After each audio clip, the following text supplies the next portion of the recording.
Well, perhaps being blind is somewhat like being a snake. The way you move through the world is attractive, intriguing, sensing rather than seeing. Is my blindness feared? I promise not to bite, unless you want me to. Those words, you might be shocked to know, are not written by yours truly, but by the Greek prophet Tiresias. And they are a jumping off point for Neither Here Nor There, the latest show being presented by Sick and Twisted Theater. The production features a team of blind and trans artists taking on Greek mythology in a modern context at the Cherry Carpathian Theater at the Prairie Theater Exchange. The show opens on June the 5th, but ahead of that, Neither Here Nor There's director Debbie Patterson joins us on Classic 107. Hello there. Hello. Thank you so much for joining us. So, okay, maybe we can back all the way up to the root of Neither Here Nor There. For those who may not know, who is Tiresias in Greek Ter- mythology? yeah, Tiresias was a blind fortune teller. He appears in all the Theban plays. He appears in the Odyssey. So Tiresias was just a guy, and he was walking in the forest and saw these two snakes mating and hit them with the stick and was immediately transformed into a woman and lived as a woman for 7 years, got married, had a kid, and then was again walking in the woods and saw two snakes mating. And there are two different stories. In one, he steps aside and lets the snakes be. And in the other, sorry, she steps aside. In the other, she Mm-hmm. beats them with the stick again, but is in both cases is immediately turned back into a man. Wow. There's And so so then much to break down. Yeah. so much weirdness. So then, So so then much years weirdness. later, Zeus and Hera are arguing about who enjoys sex more, men or women. And the only person they can ask is Tiresias. And Tiresias says it's the women. And Hera, the goddess, is so angry because she was arguing against her own pleasure, I guess. She's so angry that she strikes him blind. And Zeus takes pity on him and gives him the gift of prophecy and a lifetime of 7 years. So Wow. that's the character that we used as sort of a starting point for this collaboration between blind and trans artists. So when you're putting this together, I mean, there's so many questions that pop up in my mind about this. Maybe we can start with what is it about that story that attracted Sick and Twisted Theater to say, you know what we have to do with this? We have to turn this into a show. Well, actually, uh, we started an audio description team. So there are a bunch of people that we train to describe plays for blind audiences, so that plays are more accessible for blind people. Um, and a third of our audio description team was trans or non-binary, and it just seemed like a really robust representation. So I thought I just wanted to explore the connection between blindness and trans identities. Like the visible aspects of gender or the gendered aspects of disability, and kind of use that as a point of departure for some kind of exploration. And then I remembered Tiresias, who is a character from mythology who embodies both those identities, and thought it would be a good place to start. As you've been having this journey as a company, as you've been embarking on this Grecian sort of, it sounds like a real epic. You mentioned the Odyssey before.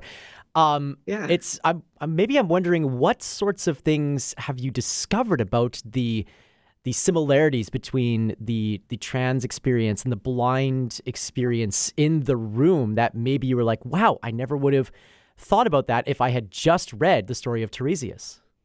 Well, during rehearsals, so there's a blind performer and her partner is with her, and he's her sighted guide in the world.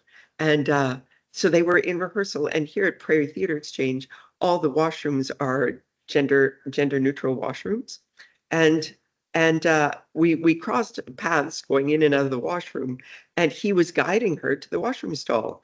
And it occurred to me that with gendered washrooms, that can't happen. A blind person has to find their own way if their sighted guide is not the same gender. So it just made me think that gender neutral washrooms are better for everybody, Aha. right? Going back to the production as you've been putting this together with this team of blind and trans artists that sounds like they've already been a part of the Sick and Twisted family for some time.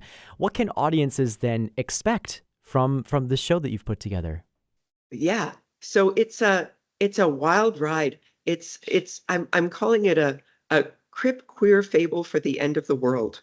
So it kind of Wow. traces it traces the roots of sort of fascism, or the sort of fascist state we're living in, I guess, from the peaks of Mount Olympus, from Zeus to present day, and Zeus's need to control and exert control over the people.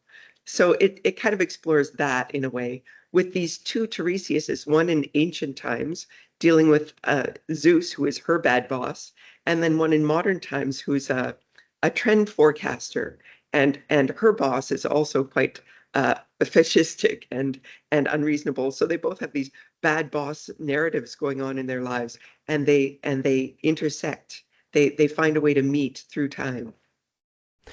Amazing that those sorts of ideas of taking on these sorts of domineering figures of authority can transcend thousands of years through lived experiences and mythology as well. What can Greek mythology tell us about how to confront these sorts of ideals in 2025? Yeah, good question. I mean, so many of the plays are about abuse of power, and about uh, the Greek chorus is like the people, right? Yeah, super interesting question, and I'm not sure how to answer it. I feel like it just gives us a mirror that we can hold up to our own lives, so that we can see things from a different perspective, and maybe find something relevant for ourselves within that. Maybe I can even rephrase that question a little bit to say, what does the myth of Tiresias and the story of Tiresias teach us about accessibility and acceptance in 2025, Yeah, something that is Sick and Twisted Theater's bread and butter? yeah. I mean, I think that outsiders in society have a lot to offer, just because of the perspective we bring. So I really believe that the lived experience of disability tells us something about how to be human, tells us something about how to embrace our weaknesses or our vulnerabilities in order to move forward in a new kind of strength. Um, and so that's always what I'm looking for. And I'm not trans myself, so I can't really speak to that experience. But I do believe that there's something about being perceived as an outsider that gives us a unique perspective on our societies. This production welcomes folks of all abilities and of all backgrounds in a variety of ways to make sure that they are able to access the show and enjoy it in whatever manner they feel most comfortable. There are, for instance, mask mandatory performances taking place throughout the run, ASL interpretation, I understand, at one of the performances. But something else that really struck me about what is being offered through Neither Here Nor There is something called a touch tour through the show. Yes. Maybe you can walk us through what exactly is a touch tour. Sure. So a touch tour is primarily for blind or low vision audiences to have the opportunity to come up on stage and explore the space with a guide, so they can touch the set, they can touch samples of fabric from the costumes, so they have a sense of what everything kind of feels like. They have a sense of the geography of the space, and just to familiarize themselves with the space and the set beforehand. In this production, we're doing integrated description. So we've written the script in such a way that everything that happens physically or visually is somehow conveyed through sound, either through sound effects or through something that someone says in the play, so that this play is completely accessible to blind and low vision audiences. Hmm. It strikes me as you're describing all of these different accessibility offerings that it's a quite labor intensive, if very, very sort of obvious ways in which to ensure that everybody can enjoy the magic of theater. And it's interesting to see this work happen in this space, in Sick and Twisted Theater space, that then goes out into other theater theater productions, theater companies here in the city of Winnipeg and beyond.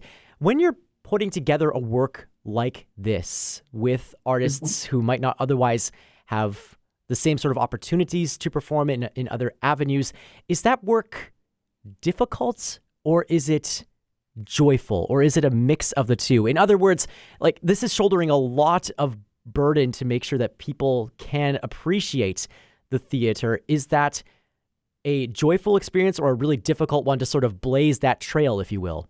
It's both. Yeah, it is both joyful and difficult because no one's done it. Mm. So it's hard to do. Not no one's done it, but it doesn't get done a lot here. Hmm. So there's not really a path laid down for you, but you get to discover new things along the way. And we Mm. also, as you know, as artists, we embrace disability and the barriers it creates in order to discover new things, in order to discover new ways of doing things. It's a great creative catalyst to have a barrier. You know, I love I that. Yeah. what yeah, one of the blind artists that worked with us on this, who couldn't actually be in the show, she talks about blindness as living in a state of limitless possibility, which, you tend to think of being blind as being limited, but she feels like she's in a state of limitless possibility, that, when she enters a new space, it could be anything. She gets to live in this space where anything is possible. Almost as though your life has been given some sort of a prompt, as it were, or the scene out of the Yes. hat to say, okay, you have to do this, but you have to do it in the way in which you were born, or in the way in which that your life now exists. It's so Yes. that, okay, that's a really fascinating way to look at this show. What do you hope audiences take away from having seen Neither Here Nor There?